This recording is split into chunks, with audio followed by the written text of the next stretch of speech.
What's up, guys? On episode 51 of the Mack Talks, we have Cheryl Young on the podcast. Cheryl is the CFO and VP of Finance for GW Lisk, a manufacturer of solenoid actuators and sensors with various uses in aerospace and defense. She also owns her own personal finance company called Smart Money Cheryl, where she helps you with all of your personal finance goals. We also play a little bit of Mac Move or Whack Move. Super excited for this episode, guys. Let's go. Chase, tell the people what the Mack Talks are. If you're an entrepreneur, impactful leader, or business owner, the Mack Talks are that vehicle that brings you the stories that you need to hear. That's right, real stories from real leaders. Check us out every Thursday. Welcome, everybody. Mack Talks, episode 51 here on the program. And we've got an awesome guest that we're super excited to interview and to hear her story and her journey. Cheryl, how are you? Welcome. Doing well. I'm glad to be here. Thanks for having me. I know we have some mutual friends. Stelios, obviously. He's the one that connected us with you and told us that you have an amazing story and that we need to hear it. So we're super excited to hear it and kind of dig in and learn a little bit more about you. Excellent. Yep, Stelios. My husband drinks the cylinder vodka. We met him in a tasting. It was wonderful. We were chatting and heard a little bit about you as well. So thanks. Yeah, shout out to Stelios from Cylinder Vodka. Stelios, I know you're listening to this, so I love thank that you so guy. much. Yeah, that guy he's awesome. He is traveling like crazy, that guy. Yeah. I mean, He's a he has grinder. the most lit Instagram page I've ever seen. Yes. He's really like, I got to get on some of these trips with him. You know what I mean? Exactly. Yeah. The other day, he posted a picture that he had hair, and I had the same response that everybody else did. He goes, I can't believe this many people just thought I never had hair. Yeah, like, yeah. You just can't imagine him with it, right? And I'm sure people say the same Exactly. thing about me, too. So it's pretty funny. So All right, cool. Well, Cheryl, thanks so much for coming on. We're excited to dive into your story. So a little bit of background. Cheryl's the CFO / VP of Finance at GW Lisk, which is a manufacturer of solenoid actuators and sensors for various uses in aerospace and defense. So you're in charge of a lot there. But then you also have your own business, which is called smartmoneycheryl.com. Yeah. And that's where you help people with their finances and stuff like that. So I'm just going to bring it back to the beginning of your story and just ask you, how'd you get into this? What was the first thing that got you interested, and how'd you get started? So I've always loved finance. I tell many of the people that I work with that I have an emotional attachment to profit. And so I started figuring out how to make profit, make it easy, and help finance partner with the business to make it better for everybody, make better products, make sure that the systems work together. And so as I learned that through my whole career, I realized there was a lot about how we make decisions in a business that could help people in their personal finances, not just counting the money, but making a better decision. Mm-hmm. Do you have any personal story like that where you learned that how important, the importance of finance even in your personal life? Something along those lines? Yeah, I've always been interested in it because I'm a spender. Yeah. you got to make it. That's it. You That's got to what make it is. Yeah. I'm a spender, so I save to spend. And when I started to kind of recognize that you can't just spend on everything, that you have to prioritize, then I got most of the things I wanted. And when I saw myself, especially with clothes, buy things that had tags on them 10 years later, it just wakes you up. In the moment of a decision, you have a chance to save or spend. Yeah. And being really hell yes about a spend is better than the wishy-washy yeses. And that's where you can save. And during the day, we become numb to the little things we spend because it's less money. Yeah. And they adds up. It adds up in business. It adds up for the people, for your own personal account. So that got me inspired. And as far as technology goes nowadays, that makes it a million times more difficult, right? Yes. For those type of spends And that you're easy talking in about. some ways, but No, but I difficult. mean, it makes it more difficult for making those decisions Impulse. to spend those things because Correct. because now you're like, it used to just be, oh, you're going to go to the mall, or oh, you're going to, and then you're in that impulse. when you're sitting in your house and you're sitting on the couch and you see a pair of cool shoes that you want to buy, you can just make that decision right there. Which is there's definitely, no hesitation. And one of my biggest tips to people is wait 24 hours.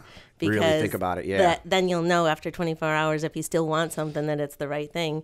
And marketing has escalated to the point that they can anticipate what you're going to want to buy, so they put it right in front of you, and it makes it even harder to just hesitate to make a good decision. And that's something that you've obviously learned throughout your career, right? That's not something that, it's something that you had to learn, something that you figured out, kind of something that you sort of mastered, and then you kind of teach that to other people. Yes. I think that's awesome. And I saw mostly, me and my husband will talk about money. We don't always agree, but at least we talk about it and it doesn't escalate to an argument. And then I read somewhere that most marriages end a lot because of money. Yeah. And I thought, oh my God, what if you lost the love of your life because of money? It doesn't make sense. So if there was a training or a way to teach people to look at it a little different and absorb it, and what I say, transfer the skills you already have to money, it just takes a little bit of that emotion out of it, makes it a little better. Cheryl's not only helping people save money and make good decisions, but she's also saving marriages. I think that's amazing. I think that's great. It's funny how it all ties in, because it's true. Money affects a lot of different things. And if you're strapped and you're making bad decisions, you're going to be stressed out and you're not going to be, feeling your best. Yeah. So, and obviously that communication is really good. And it's funny because I like to actually kind of do the same thing, with all of my employees here, because like we're all in this together. I have an open, I have all my books that are all completely open, for our key managers and stuff like that. I want everybody to see what they're doing, and I want everybody to see, what we're doing and where we're going and stuff. So this is something that definitely interests me as well, because it helps you get further ahead. And then naturally you want to save for those things that have value, like assets and things like that, right? Exactly. The things that are, what I say is, you get in a business, you reach a plateau, and the money that you need to invest to step up a plateau is, you want it there when you need it. Yeah. And when you go back and look and you've spent on a lot of little things that didn't make a difference, you say, well, I could have made a better decision, and then you start shifting to a better decision in the future. Yeah, I think that's great. So how did you get into the manufacturing, like into that industry? Like, it was the finance that kind of brought you into that, or did you have interest in that as well? I had interest in that as well, because I'm much older. I'm older, so at the time that I got into it, manufacturing was the heartbeat of America. Manufacturing was where everybody could make money, everybody could deliver a great product, and so that drew me in to say, how did they do that? And so my undergraduate degree is in accounting. So I went into accounting, worked in accounting, and then what I saw was that accounting just counts the numbers, just doesn't give insight always. It just is the numbers. And I didn't want to report the story. I wanted to be the story. So I shifted and went back to school to get my MBA and understand how to help a business connect what they're doing to the financial results. And when I researched and during getting my MBA, I loved learning from real examples, not just like fictitious things. So I noticed that most companies fail because of their financials, not because of their product, not because of their people, but their financials don't make sense. And then they have to close. So what if they could do better with better financials? What if their financials gave them insight to better decisions, just like we do personally? And so I just kept on pulling on that thread, and it led me to learning more process improvement, learning how to learn Six Sigma, Lean, all the things that I applied to manufacturing to teach people during the projects I did. And then I took it back to recognizing that could help people. And I think now this shift that's happening from manufacturing being the heartbeat of America to this entrepreneur, there's a whole different ballgame out there with the technology and what people need, what people are doing, that I couldn't help be drawn to where the people are making money, because I just think it's the coolest thing. I think that's like so amazing. And as you're talking about it, this is actually the things that I'm trying to be better at with inside of my career. Yeah. Because if you're bleeding money in one department and you can't recognize that and you can't make adjustments, it will put you out of business. You know what I mean? As to where, and that's what you do. You know what I mean? Right? Yeah. And these are the things that I'm trying to learn as well. Right. And that I'm trying to teach the Chase, because it doesn't matter. Like, you can have the most amazing products and you can have the most amazing sales, but if something is going awry, the numbers are going to be where it shows. Correct. You know what I mean? Correct. And then you have to go from the numbers and back it back into. Yes. So I think that's awesome. And it's funny because when the economy, you know, when we were that type of manufacturing type of country, you know, the economy was so much different. So a lot of those businesses were just like, oh, we're making money. You know what I mean? I'm sure any of these multi-million-dollar, billion-dollar corporations, you can probably find flaws in everything that they're doing. You know what I mean? Right, So it's just a matter right. of backing it out and figuring this is not profitable and cutting it or making adjustments to it or whatever it may be. It could be an employee, it could be the product, could be the vendor, it could be so many different other things. So Hundreds of variables. And I grew up in the Finger Lakes near Rochester, where Kodak. So we watched Kodak rise and fall. Yep. And it can happen to any company, no matter how big they are.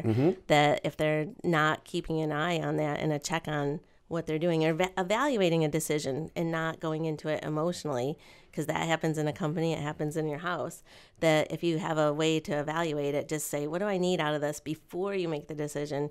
You're just that much more objective and the decision gets better. that's awesome. Yeah, you know what I find is that they do not teach enough about personal finance in schools. And to be honest with you, like, I found just even in these past 2 years working with Scott and him being so transparent with everything with me has made me become so much more interested in personal finance and how to manage your money. Yeah. And now all of a sudden I'm like, wait, I love this. I'm all about it. I understand it now.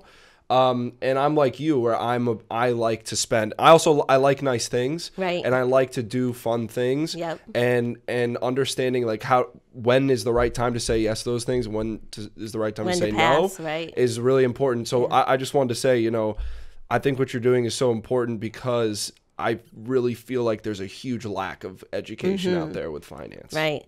It was a year ago I started with a small Facebook group called a Find Your Money Challenge. And I had no idea where it would go. I just said, you know what? I would do a challenge, a 14-day challenge, teach people to do 3 things: make their bed, track their spending, and then post a money win where they didn't spend money or they spent on something very intentional. And in the first one, one of the people in the challenge saved over $2,000 a year. Wow. Just by changing from buying this expensive chai tea to making it herself for the week and taking it to work. And I was like, "Ooh, wow!" $2,000 on chai coffee. You don't want to see Chai my tea? Dunkin' Donuts. I know. I You know. don't want to see. I'm not even drinking Starbucks. I'm drinking cheap no. coffee, and you'd be surprised how That's much my I'm problem. spending. That is $2 such a huge day. problem. So Yeah. I said, if you make it before you leave, you'd be surprised at how much you just save. And it doesn't mean you can't get it once in a while, but if you become numb to it, and then all of a sudden the level of your spending is at a certain level, and you don't necessarily want it there, but it becomes a second nature. So looking at your options is the other thing I teach them, is to say, look at your options before you do it. Before you spend, say, what's my other option? Or do I really want coffee right now? Because there's times you buy a coffee and 2 hours later it's cold and you don't drink it. Yep. Yeah, my thing is like when I have a big day though, I'm Yeah. like I need jet fuel. So I'm like the coffee that we have at work is not strong enough for me to like go and do this day. So I need to go and get what I just found out is called the Red Eye, which is a black coffee with an espresso. No, Yeah. it's the nitro. Espresso shot. It's the nitro, or no? It's called the red. Oh, okay. It's called the Red Eye. Eye. They call it the Red Eye. It's not called. You don't order it like that, but it's just a black coffee with an espresso shot. Yeah. I'm like, we don't have that at work, so I gotta go and. You gotta stop go and get it. Oh, I have a lot of energy. If I told the people I work with I was gonna have one of those, I think they would leave. They'd be like, chill. They'd be like, just chill. Right, yeah, Please, can you wait till exactly. after I leave? I'm leaving early today. Exactly. Have that on Saturday. I'm the same way, so I think they would probably say the same stuff. Yeah, exactly. Like, hey, I don't know about that. I don't know if it's being a good idea. So, to kind of go back to what we were talking about with businesses and figuring out the problem with inside of finance, you know, back in the day, there weren't as many options, so you could get away with more. Now everything is so aggressive. Yeah, everybody has access to everybody. Yes. Like it's not a completely even playing field, but it's much closer than it's ever been, and everybody has access. So at that point, right now, like at this point that we're in, you know, in the United States, that's such a huge factor because you have to keep an eye on it. Not at the end of the year. You No, need to right? check You it do not at the end of the weekly, year. bi-weekly. Yeah. You know what I mean? There's nothing you can do at the end of the year. It's not your financials when you're looking at them is like standing on the scale and thinking you'll lose weight. When you're looking at them, then you can't do it. Exactly. It's the decisions and anticipating those decisions that you're going to be faced with and how you're going to attack them. And how you're going to pass, because a lot of people have trouble saying no. And I personally had trouble saying no, and I would practice, no, thank you, this isn't for me. And people are aggressive after you. And I'll say, what didn't you understand? I'm really not, this isn't for me, and I wish you well. So there's ways to get to be able to say no without it being conflict, but people are super strong about trying to sell you stuff now. Yep, and they have access to you in ways that they used to just have to get past the gatekeeper. Now it's like they go right past the gatekeeper and they'll message you right underneath your kid's picture. No, Right. It's not that bad, but they have the ability to be able to do that. Like that's an option. Well, and that's kind of the secret of what I call marketing is the voodoo, right? They have the way to find the things that are going to connect you to the things you've already bought that you might buy again, and they want to put it right in front of your face. You might like this. Or, what about this? Yeah. So they know your buying habits and they know them as groups, so they can find you with some pretty sophisticated algorithms. So definitely. So being more prepared, they still can't make you spend, but they can make it hard to say no. So that's what I want people to say. It's okay to say no, because there's nothing going to happen. You're just not going to need it. And if you think of the things you should have said no to, like I say, the clothes with the tags on them or the whole cold coffee, then you know it's okay. Yep. And you move on to the next thing. It's funny because now it's done with a digital process, but back in the day, and it still happens, but it's not. It's just funny when you see it. Like, the guy that comes up to clean your window in New York City, and then he cleans your window, and then he's telling you that you have to pay him even though you didn't even ask him for it. Right. It's like, that's what the digital world that we live in is almost kind of like it's just people being like, hey, it's Yep, they don't want you to question it, especially those Yelp reps. Jesus, they're aggressive. That's so true. They really are. I think it's funny that nowadays too, like CFOs are the decision makers. Like they're like, I got to run this by my CFO. At some companies, like that's we definitely advisors, and I think that's what people learn is that going to someone else gives them an out and pauses that decision so they can make sure it's a good decision. I love partnering with the business. I love partnering to say, okay, what else would you like to do with this? What are your other options? So that you're not going in kind of handcuffed to a decision, but you've said, look, what else could I do? Because sometimes there's options. And it's always good to get that, like the owner, the CEO, the president, a lot of times they're thinking of it in a different light because their mind is built a different way. And then the CFO comes in and they're like, yeah, well, what about this, this, and this? Or have you thought about that? And it's just another... another kind of option. Opens the aperture. So when you're looking at a decision, you got kind of a small focus. And when you talk to someone else, even if it's not a CFO, it opens that aperture in a different perspective. And then you look for what could get you to the solution. Not like everyone's selling the solution, but not all the pieces get you there. So yep.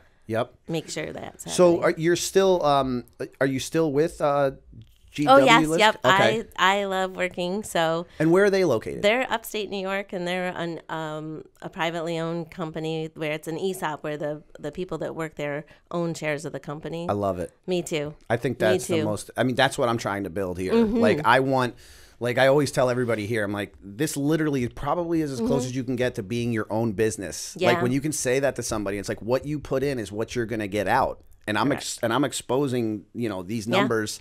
These numbers to you so you know where we're going. Right. You know what I mean? And like for me, I can go get funding. You can get funding. And then I have to pay that person forever. And all they did was give me a one-time payment to help me. I would rather give that to the employees because they're the one that's building. And then on top of that, that's how you keep your good people. Yes. And they're all making a decision every day. They're making a decision that impacts the company every day. So, I have no desire to stop working in this area. This is my dream job, but then my son graduated from high school a couple years ago, and we're empty nesters. Oh, wow. And so I had all this mom energy, and that's when I decided to try Smart Money, Cheryl, and create something That's that would cool. be a Have digital another baby. course. Yeah, have another baby. Yeah. I know. We can't turn back the clock. Yeah. That's awesome. That's Yeah, so yeah. cool that you were the mom energy. I love it. The mom energy. I love it. Yeah. That's so cool. I'd be on projects, and if there was young people, I'm like, could you just ask me to take you to practice? Yeah. Because it shuts off. Like, that empty nest is silence. Like, And you it's go- funny because you actually complain about it sometimes when you're doing it. Like throughout all the Yeah. years, you're like, I can't wait for this shit to be over. And And then then you're once like, it's over, you're like, what the hell am I going to do now? I know. You're really... Start a Facebook group. And we're, all of us moms that had kids the same age, we're all in the same boat. And I was like, okay, I'm not tolerating this silence. I've got to make something else that takes this. And I have a lot of energy, and I can't like make a to-do list for my husband. So I thought I would get busy myself to try something that would be helpful. And what is it that your husband does? Is he in finance too? So or no? nope, he picture frames in Ridgefield. So Oh, nice. he's at the frame barn, and he does framing. So he has his own little business, and That's cool. I'm always lucky because he frames everything You have some beautifully. amazing Yeah. pictures in your home. I do. He's really talented. So, Yeah. I mean, to do framing the right way, I mean, it's really cool. Like Yeah. that one right there, a friend did for me, and he's like, "Yeah, don't worry about it. I'll just take care of it." And then he gave me the bill, and I was like, "Oh my god." Yeah, it's maybe next not- time I'll just go to Michael's. But it all depends on what what It's you get and though. what But you want, that right. was one of those. Some might say an impulse buy, but that jersey right there is 3-0 against the New York Giants, and I consider an asset because I don't want to think it's spill any ketchup on it. You know what I mean? Like so, whatever. put it right in front of Chase. You 'cause- wish your franchise was as successful as Put it ours. right in front of Chase because he's a Giants fan. So I just gotta, just remind him. You know what I mean? Yes. Yeah. And So- I love it. It's so awesome just staring at that all day. Great. That's so funny. So what is GW Lisk? Like, tell us a little bit more. Like, I'm curious to what they do, like, with inside of. So their products are highly engineered solenoids, and we create them. They go in for- other products? Yeah, they go in other products. Yeah, They're I always love that. It's manufactured. very Yep. interesting. So- So is it like cell phone? Nope. Or what is They're it? It's much a- more aerospace and Oh, heavy duty yeah. truck and oil and gas kind of thing. So That's cool. our claim to fame was our solenoid dropped the engine that helped Sully land in the Miracle in the Hudson. Oh. And he actually came to visit our factory. And That is awesome. so cool. That's Yeah. really neat. It's always those companies that do the things that you don't see. Yeah. It's like, no, they don't build the plane. No. But their stuff that's in the plane is Yes. what's making the plane go. Yes. Which is super cool. I definitely dig that. Yeah, and Connecticut has a lot of aerospace companies in it, like Sikorsky and the other one escapes me, but I feel like this is the hotbed for that. Yeah. And so you guys do a lot of business with Connecticut companies, maybe, and Not too much. We have our customers are kind of more all the- over. Yeah. Oh, okay. All over, and we just work hard to deliver a lot of the products with the high quality. We get audited all the time to make sure. Oh, the I can quality's imagine good the and- regulations and that must be unbelievable because Exactly. it's such serious stuff. yeah, and it's so. cool too that it's private. Yeah, it's kind private. of privately owned, and it's really neat because when I go out on the floor, people really take pride in the products that they make. So it's exciting to see them be able to make them. They're pretty complex. So I Yeah. love the idea that the employees. me too. Yeah, I think that's so cool. Did you know that the Green Bay Packers are owned by the town and the people that live I there? did know that. Isn't that I cool? did. That is just It's like very the coolest cool. It's thing so ever, crazy. right? Yeah. Like, Yeah, it's a different level of loyal fan, right? yeah, like literally, Yeah. that's the reason why. Like, I mean, Yeah. I think that it's like to get on that waiting list for those tickets is For the seats, literally yeah, like it's 30 years or years. something. Like people Exactly. like have their grandkid. Like as soon as Yep. kids are born in Green Bay, they go on that list. yeah. Yeah, exactly. So I think that's awesome, and I think that when everybody is buying into something, it makes it better. Yeah, definitely. And they understand it. They want to understand it. I love that all the time. And I love that finance partners and we're often the bearers of bad news, but if you don't face what's going on, you can't change it. Yep, you And gotta To hit it lean head into on. it, it's yeah. exactly why I felt like there was something needed in personal finance, because if you had a way to face it sooner, because no one talks about money. Yep. Like, you talk about money and they snooze. Yep. It's true. Yeah. If you even tell them you're going to talk about money, they snooze. So I started to use my energy to say, okay, what if you didn't fall asleep and it was interesting? And this last challenge, which ends today, yesterday I think it was on there, and it said, make money fun and have fun making money. Yeah. Because if you can get an idea that it could be fun, and it is once you get into it, money loves clarity, money loves to be saved. There's people that once they started tracking, they got addicted to it, but it's the first step that's so hard. Yeah. What about those the apps, or I don't know if it's an app or if it's just through the bank where it takes the change and it just every purchase? There is one of those, yeah. What are your thoughts on those? You know, whatever it works for you. If that helps you if that save, helps you, yeah. Yeah, or if you put the change in a jar. I used to always like to put the change in the big the water containers. Yeah, the water big, with a huge ones. small. Yep, yeah, exactly. You keep it all silver. I think to the top. It could be anywhere from 2,500 to 4,500, depending on the amount of silver that's in there. Exactly. One of the first challenges, after the woman saved a couple thousand, one of the other ladies had one of those jars, and she counted it, and there was $1,200 in there. Wow, that's awesome. Wow. So whether it's using the app to do it in your bank account or using a jar, whatever works for you. Whatever works for you. Whatever works for you. Just do it. Exactly. Yeah. I recently cashed my bucket. I had this little like jar, like bucket thing that I kept my change in. It was like $189. I was going to, which isn't much, but I was going to go skiing, snowboarding, and I cashed in, and I was like, well, I'm going to use this to go, you know? Yeah. It ended up not costing me that much money, you know what I mean? It just, and I still had all that fun. So, yeah. We used to do it to save up for vacations. We used to, when I was a kid, I can remember the vacation jar and things like that that we would take on vacation. It was just spending money that was just extra. Yeah. So, and it's a way to maximize that. Yeah, that's awesome. And it's definitely something that people need to obviously keep an eye on. Yeah. So what do you have on tap for 2020? You just going to keep building out the page, coming up with the different challenges? The course is What's your mom energy? Where's your mom energy my taking energy you is in the 2020? is the courses. Nice. Really creating a course and a system. We created a course called the Worry to Wealth Method, where it takes you from understanding your money, tracking your money, creating a budget, and then understanding based on the budget. I make everybody in the challenge raise their right hand and say, I will not use my budget as a weapon. Because if you want perfectionism, a budget's not your friend. But if you realize it's a tool and that you're going to miss the budget's going to be wrong. But if it's a lot easier to say, it's not in my budget, then I can't afford it. Yeah. And so you change a mentality of, okay, if it's something really in what I want, I'm going to budget for it and I'm going to build up for it. And then if I change my mind, then I have the money for something else. Yep. So my whole idea was to launch the course, the Worry to Wealth Method, that would allow people to have a place to learn money in a really positive way. And they could re-listen to it. I say it takes 7 times to listen to something before it really sinks in and makes sense. Mm-hmm. And money is something no one talks about, so you have to hear it a couple times. Yep. When I was getting my MBA, I ran across a statistic that if you talked about something you read after you read it, you retained 80% more of the information just by talking about it after you read something. That's amazing. So with money, if you learn something and there's a community to talk about it, it will stick longer without doing any extra effort. That's kind of the thing. True. There's a lot of ways to save money without sacrificing by just kind of stepping back and evaluating and making sure being conscious and aware of it. Right? Yeah, there's little things that you can do that just asking. I think there's asking yourself what's important and then answering that will change what your decision is. Yeah. Is this really important right now?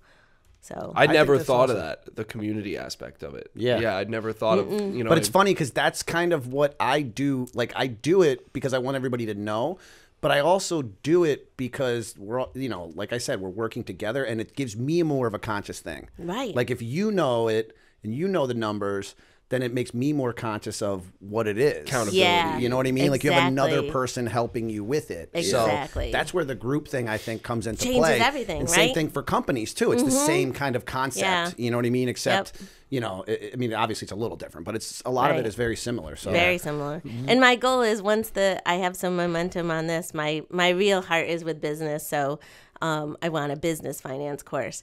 It doesn't market very well, so I have to get a little smarter about the marketing because, again, nobody wants it. They need it. Yeah. So I have to find that sweet spot of the people that know that they want and need it, and that'll make sense. But my heart is with business. Like, I love seeing a business model that just turns profit because that's what fuels the other things that you're doing. Yep. So you can't save yourself rich. You can save yourself to comfort, but you can't save yourself rich. Then you have to work toward the higher levels. Other things have to come into consideration, and they come under some risk. So once you look at that in a different way and become educated, then the risk goes down. Awesome. Really good stuff, Cheryl. Like, I'm so happy that you came on and were able to share this with us and the audience. You want to stick around and do Mack Move or Whack Move or what? Yes. We're Chase's favorite part of the program, where we chop up lighthearted business topics and we decide whether it's a Mack Move or a Whack Move. Yes. Unfortunately, our soundboard is down, and we have some very creative sounds that we play when everybody votes, when everybody is in agreement. Excellent. So we don't have that, but we do have a paddle. sign for you and a sign for you there, young fella. All right. And Here we go. We're just going to basically go in with the first topic here. So here we are, guys. Mack Move or Whack Move. First topic. We talk about Tesla all the time. All the All time. the time. We love Tesla. I love Tesla. I think that he I love Elon secretly Musk. has an Elon Musk tattoo on his buns or something. Yeah. I love him. So Elon Musk says Tesla owners will soon be able to customize the horn and movement sounds in their car. Since it's electric, it's mostly noiseless, with options including a goat bleating, 2 coconut halves banging together, and I mean, you saw this one coming, flatulence, farts. Oh my gosh. So you can honk your horn and there's farts. So He's such a jokester.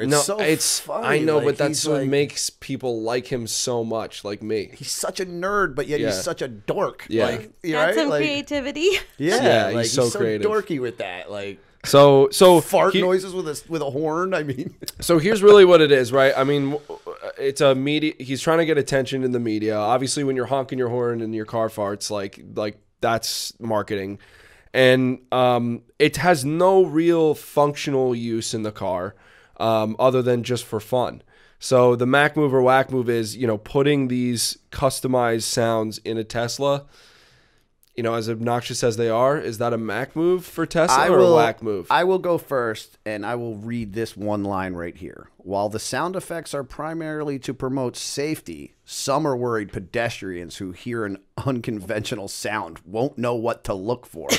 They won't know to look for an oncoming car. For that reason, I'm going to go Whack Move. I don't know that, that it's going to help. I think it might actually create more accidents, to be honest with you, when you have things like that. But what I would be down with is a soundboard in the car. I think that would be cool because it would keep people entertained and stuff. So I'm going to go Whack Move on it.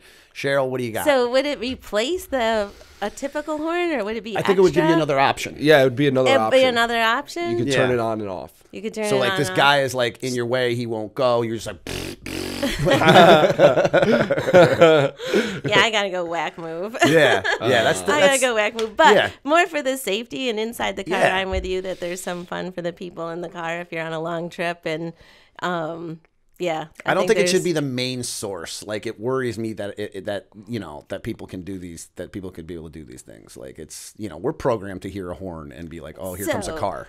On the business side, if they charge tremendously extra for that option and a lot less people have it, it might be a Mack Move. Or on the business, on the business side, $500 is if they're never going to do it because there's no way the regulation will Regulations get will passed, let and they're them. just Right, talking about it, so the exactly. Mack Talks and other podcasts cover it. Yeah. Because that's such a big play nowadays. Correct, People correct. saying they're doing things Yes. that they're not actually doing or Yes. can't do.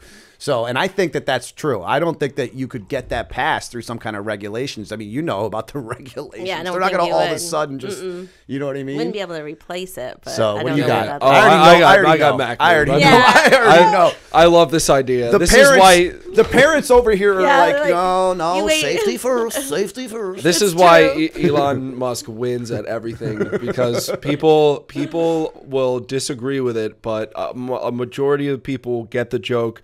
I think it's excuse me, you can turn it on and off, so it's not like you're replacing your car horn with a fart. You're just doing it. Maybe it's a gag. You pull in you have a car horn on while you're driving, and then when you're Yeah, you're it's in all the fun and driveway, games until your kid's driving that car and they're not paying attention to the road and they're hitting the fart sign and Yeah. you're like, Well, you could probably just talk to it and be like, turn on the fart sound. Hopefully. All right, so we're going to go into topic 2, which is about losing a marketing legend. Go ahead, Chase. R.I.P. Mr. Peanut. R.I.P. Mr. Peanut himself. This is so cool, too, because it's all part of a big... So I'll just read it off real quick for you. Planters, peanut lovers, Planters, Mr. Peanut, brace yourselves. Mr. Peanut, the monocled mascot of the Kraft Heinz brand of nuts, has died, according to a verified Twitter account called The Estate of Mr. Peanut. It's also their YouTube channel. The marketing campaign is a preview of an ad set to air during the Super Bowl. Major brands like Chips Ahoy and Oscar Mayer have responded in likely attempt to capitalize on their viral announcement. So if you see, we can play the commercial. I put the YouTube link on there. I don't know if we'll get the volume, but like Wesley Snipes and Mr. Peanut and like one other celebrity are driving down the road. Yeah, you can. Hang on one sec. I'm going to put it on the, I'm going to cast it real quick. Yeah, we'll just show it. But anyway, he dies, and there's a sequel. What's coming up next is gonna be shown at the Super Bowl. So like his funeral or whatever it's gonna be. I don't know what it's gonna be. There you go. I just died in your arms tonight. Oh, look out! Abandoned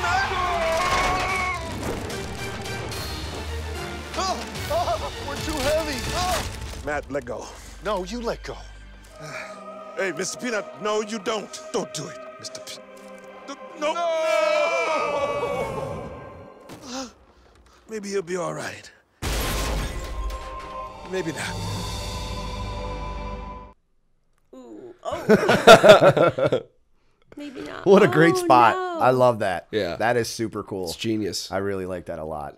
It's all part of they're going to be going through a rebranding, I guess, or something. And this is the way to do it. Make it a story. Make it a movie. This is the way you market things nowadays. This is the way. I'm going Mac Move 100%. All three at once. Mac Move. All Mac three move. at once. I Total wish we Mac could hit the move. button.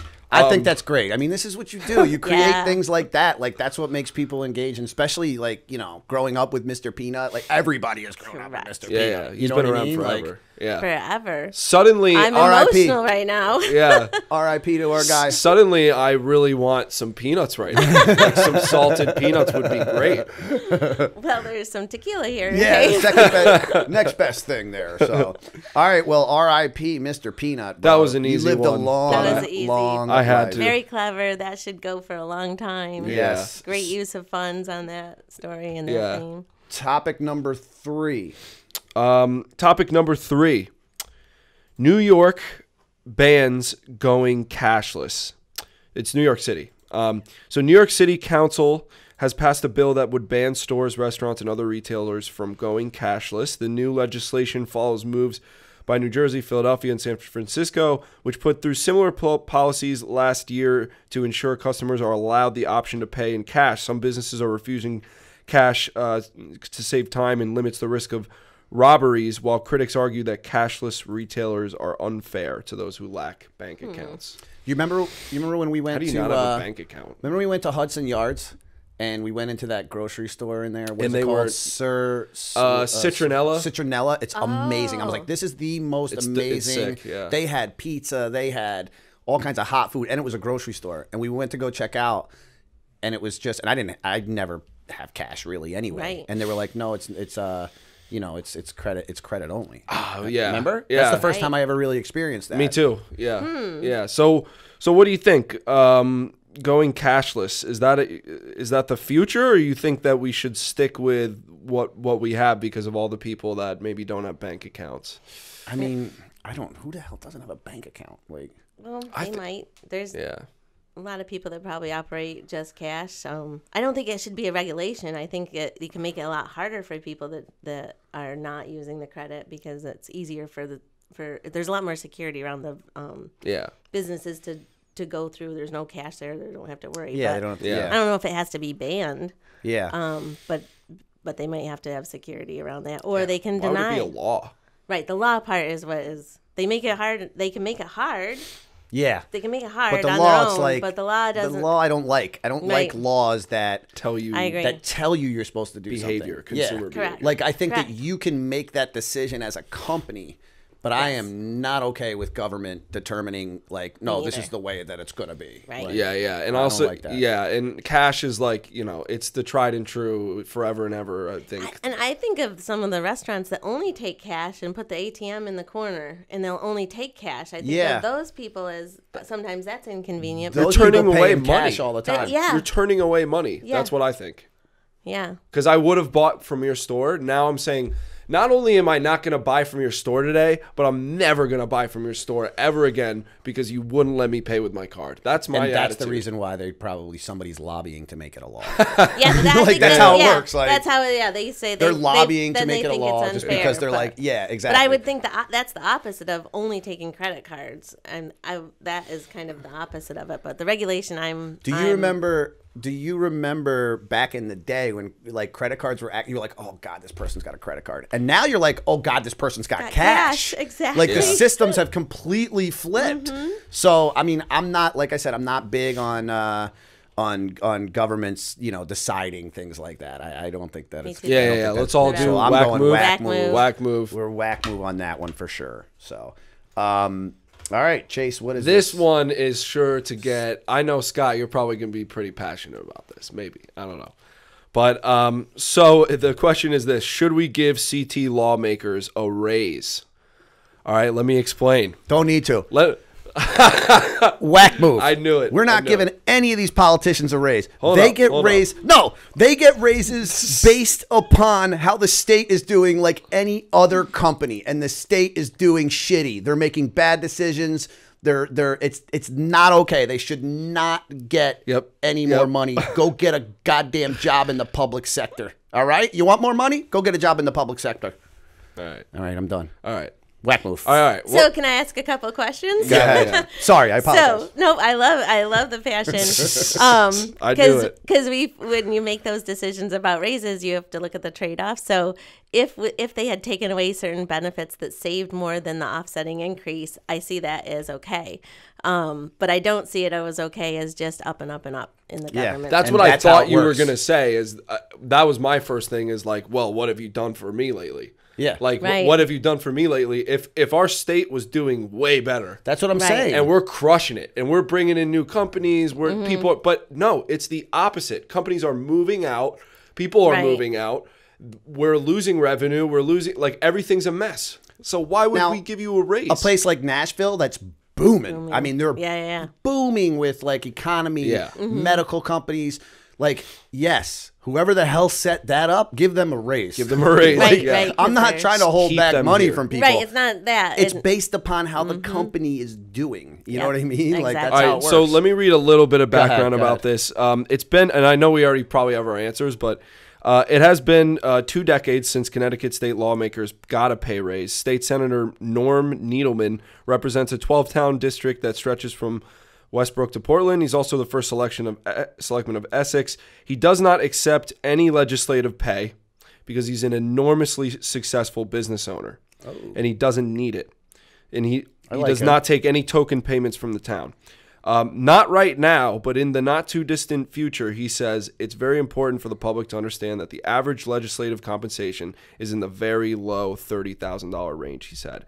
I think what you're doing is effectively limiting the field of people that you're getting at the Capitol. Yeah, I mean, that part makes sense, but you know, what comes first, the chicken or the egg? Like, fix the Right. goddamn problem. You want to increase the salaries. They can't fix the problem. You know what I mean? Like, and your usually job. these people, Yeah. they're always something else. Like, they're always a lawyer. They're usually lawyers is what they are. Yeah. Right? Like, that's usually what they are. Now, that guy is a stand-up guy. I like that guy. He's not taking payments. He's trying to fix things. Yeah. So, like, I understand it. Like, you know, maybe if a couple more people, you know, threw in their salaries, maybe you could give those other people. He's also increase. I saying don't not know. now. Yeah. He's not. Yeah, not now. He's like, I see a problem coming, and I just want to let you guys know Yeah. that these people are being paid nothing, and he probably understands the flip side of it as much. Yeah, I as mean, that anybody. part He's a that part of business it owner. makes sense, but it's just like, fix the problem. Like, you Fix the have to problem. fix the problem, But and if all that talent's comes the from problem, if talent's the problem, then that might be part of acquiring the best the talent. top. What if the voters are the problem? I'm just kidding. I don't think. Hold on. I don't think people are going into public service trying to make more money. They don't go, I'm going to be a politician so that I can make bank. They don't. That's do true. that. So I don't think that like talent. This is kind of a stupid argument because you're like limiting the field of people that you're getting at the Capitol. It's like, well, those people aren't in it for the money. That's the whole point. Right. They're in there to make change happen. So but I think what he's saying happen. is that, you know, some of these people might have their back against the wall. And they can't do good it. people. Yeah. But nobody ever uses that as one job. Well, there's still a benefit to them. Yeah. Or they wouldn't do it. They wouldn't do public service if there wasn't a benefit to them. I mean, it's just like, for me, being on boards and stuff, like, you know, I'm a part of boards. Like, yeah, I care about the cause. I care about what we're doing. I'm trying to grow the company, but ultimately I'm also trying to network to be able to expand what I'm doing also. So it's kind of a two-part thing. And that's the way that it works. Yeah. I mean, everybody's a part, the Danbury Chamber, everybody's in the chamber to expand the economy so that we can all make more money. I mean, and be more successful. So. Now, Danbury's in a surplus, right? Danbury's booming. Danbury's in booming. Yeah. Let's get some raises out there. Let's go. Get some raises out there in Danbury. That I'm for. We're building a freaking train station. Did you hear about that? I did. Building not a train station. I already have the train station, but we're connecting to the Brewster line. Oh, okay. Yep. When I can get on that train and make one connection and then just get to New York, life is way easier. Yeah. Life is way easier. That's true. You know what I mean? And Chase will have to stop driving me into Manhattan all the time. And I can just kind of like, you know what I mean? So how would they fund those raises? So I go into CFO mode. Yeah. How would they fund those? They do it the way they do everything else. They just raise the taxes. Yeah, raise That's the what they taxes do. because there's no surplus in this state. Nope, we're in a lot of debt. Yeah. So. Yep. I don't know where. Yep. Whack move. I think even from just like a CFO, financial perspective, why would we give these people raises? There's no money there. Yep. Right. Yep. All right. So that's topic number 4, and this is the last topic, which is topic number 5. Correct? Yes. All right. Give it a go. This is an interesting one here. All right. Buckle up, Cheryl. So this one's weird. It's in the news. Gwyneth Paltrow has a company called Goop. And she made a candle which she debuted on Seth Meyers' late night show called "It Smells Like My Vagina" candle. And so basically the candle immediately sold out. It was super popular, but it also prompted criticism. People have created a "Smells Like My Penis" candle. Paltrow joked to co-host Seth Meyers that she was high on magic mushrooms when she kiddingly declared the fragrance had a scent like her lady parts. Then she got a bit more serious. It was really funny, but also a little punk rock. I think women, a lot of us have grown up feeling certain degrees of shame around our bodies or whatever. So this is just a little bit of subversive candle for all of us out there. And it's $75 a candle. Wow. That's crazy. I think I love it's the same thing. Like you get people talking in the media, like it doesn't matter if it makes sense or not. Like you knocked it out of the park. So I get it that it's about the product. Like I'm not really going to say that's a Mack move or whack move on the product. Like the idea is what I like. And I'll tell you this too. I don't know that Gwyneth Paltrow came up with this. I'm not a huge Gwyneth Paltrow fan. Couple reasons why. Number one, I'm pretty sure she named her daughter Finley, and my son's name is Finley. And don't be trying to change my son's name to a girl's name. Oh, it's a boy's name. It's always been a boy's name. There's some other things about her that I don't like, but that's one of the things I don't like. Like her other kid's name is Apple. Like just keep it along that thing. Name the kid Pear. Why you got to call her? You know what I mean?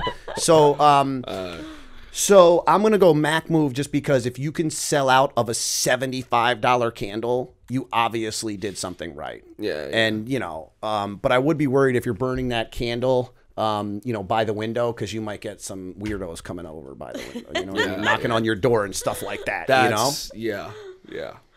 I gotta go Mack move on that because I have a little bit of a whatever and it didn't hurt anybody. And, And charging $75 for something like that, I can't believe people bought it. But if they did, then they did a good job marketing it. They marketed it. You ride a wave sometimes, and if that's what she's doing to ride a wave, that's good. But I agree. I don't know if that was her coming up with it or somebody. She could have sold it for $300. It still would have sold out. Maybe if she was on magic mushrooms, like maybe she came up maybe with she underpriced it. Maybe, If she underpriced it, it's even more of a Mack move. What do you got? You got Mack move or whack move? As I see a case of the candles over there by your desk. What do you got, bro? I mean, it's a Mack move. My problem with her is that her company Goop, I think, sells a lot of like snake oil stuff that doesn't She's using work. her name. That's what all celebrities She's using do. her name, and But honestly, that's the consumer. You're an idiot if you're buying. Yeah, something just 'cause of you're somebody's already name. stupid if you're buying this stuff. But it's about the message is women's empowerment, which I'm totally behind, and the maybe another way to do that, but but I appreciate this. I think it's a good idea. It's a good marketing scheme. It gets her company tons of exposure, more than ever before, I think, because of this. The memes that came out of this were like that's the biggest thing now. Setting up marketing for other people to make fun of it or to duplicate it or to for free. The Popeyes chicken thing, chicken sandwich. They said that they got $60 million worth of free advertising by everybody just arguing over which one was better. Exactly. You can't even track it. Like you can't even. You can't track it because everybody's talking about it, and this is the same thing. It's awesome. So anyway, that's a Mack move, and that's it for Mack move. I said Mack move. All right. Yeah, Mack move. Nice. That's it for Mack move or whack move, everybody. Thanks so much for playing. Yeah, thanks for playing. Did you like it? I love doing this. I loved it. I was a little nervous. I was a little too old for this. No, but I guess you're we right. always have an opinion. So thank you so much for joining us. What's the name of the, you want to plug your Facebook group? So Find Your Money Challenge is what I've done one every month. It's anywhere from 5 to 14 days of a challenge. And then I have the course coming out, the Worry to Wealth Method, where we're excited to have a whole system for people to learn and a community to support. So thank you. Yeah. Awesome. Oh, and www.smartmoneycheryl.com. Yep. I love it. That's a great. If you want to learn more, go to that website. And everybody, well, thanks so much for coming on, Cheryl. It was great having you. My pleasure. Looking forward to growing with you and staying in touch. Be in touch. We should definitely hang out. And so thanks so much for listening, everybody. Go to www.themacktalks.com to see our podcast on all of its different platforms. We're on Instagram at MACK Talks, Facebook, The Mack Talks, Spotify, SoundCloud. But last but not least, please leave us a review on iTunes. Only 5-star reviews. We don't accept 4-star reviews. Only 5-star reviews. Every little bit helps. And that's it. All right. All right. Back to work. Back to work. Thanks, Cheryl. Thanks, guys. Bye-bye.